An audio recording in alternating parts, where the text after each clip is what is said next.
Okay, so what's one way we can fight against this tyranny, the WEF? Take a minute and think about it. Other than planting a garden and all that, they're trying to do something other than just take your food.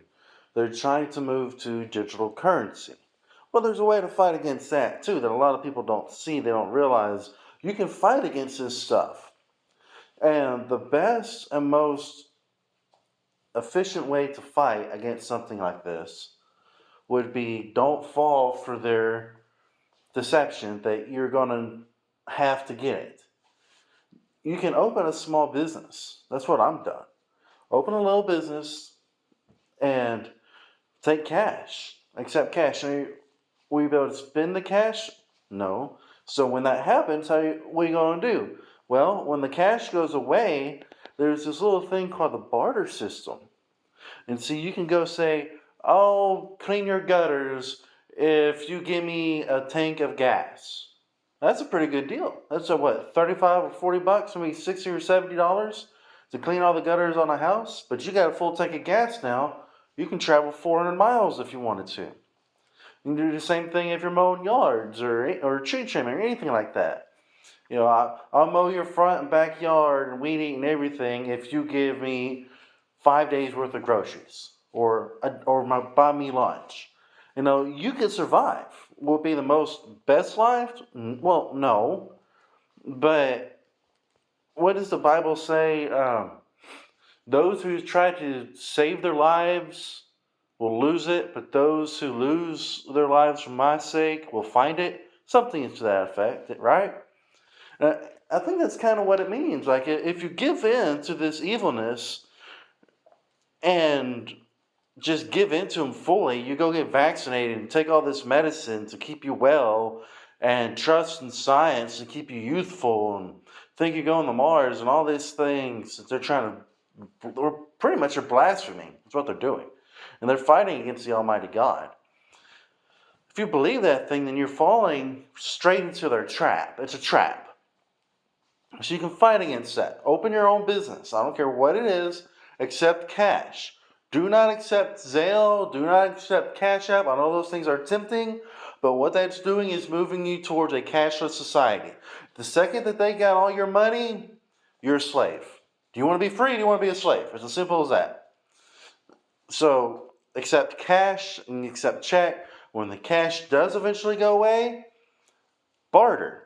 Hey, I see that you have okra in your backyard. If you give me a meal full of okra, I'll pull all the weeds in your garden. There's all these different things that you can do. Now, eventually, people will stop accepting it because there's going to be punishment for people who accept things like that or to pay like that. There's going to be a great deal of punishment from the government on people like that. So how do we fight against that? We work with each other. Hey, I see that you're in need of this. I've got this. I need some eggs. And barter amongst each other. Isn't that what the church originally was? If anybody was in need, they had it because somebody else would have it. That's how the church is supposed to be. So, yes, we can fight against this thing. We can fight against them trying to take our food. We can fight against them trying to take our money. Another thing they're trying to do is they're trying to program our kids in school that they can be whatever they want to be, including the opposite gender, which is a BS lie. You cannot do that. It's obvious that you can't do that. It doesn't work. If you go ask somebody who's trying to do that, they're never happy.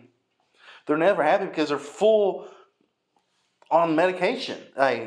I've seen videos of people who have tables just filled with medication because they've brainwashed into thinking that now they have to be on that to survive because their hormones are so wacky.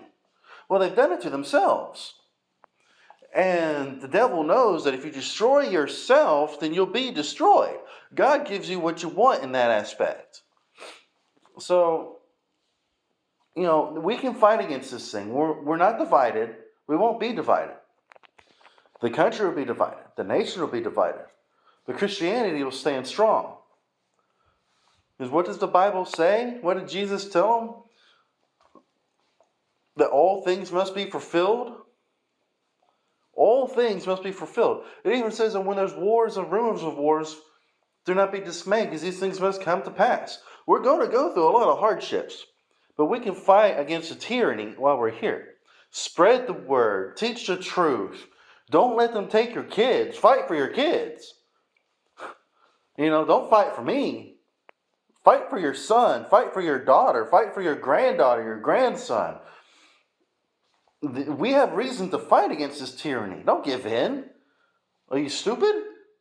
Don't give in to this ignorance that we need a cashless society to be a utopian society. That's idiocy.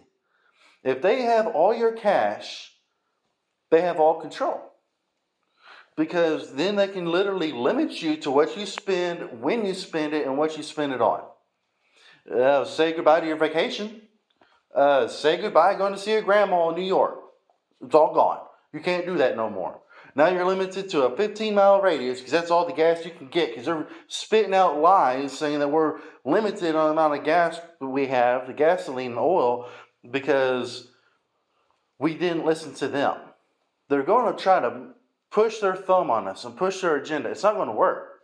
And in the end, whenever we are all taken home or we all die, and the people who are left on this earth do receive the mark or the name or the number of the beast, and they worship that image, and we're gone. We're in heaven, we're holding palm branches and dressed in white. Whenever that happens, woe to them, because they're going to hell.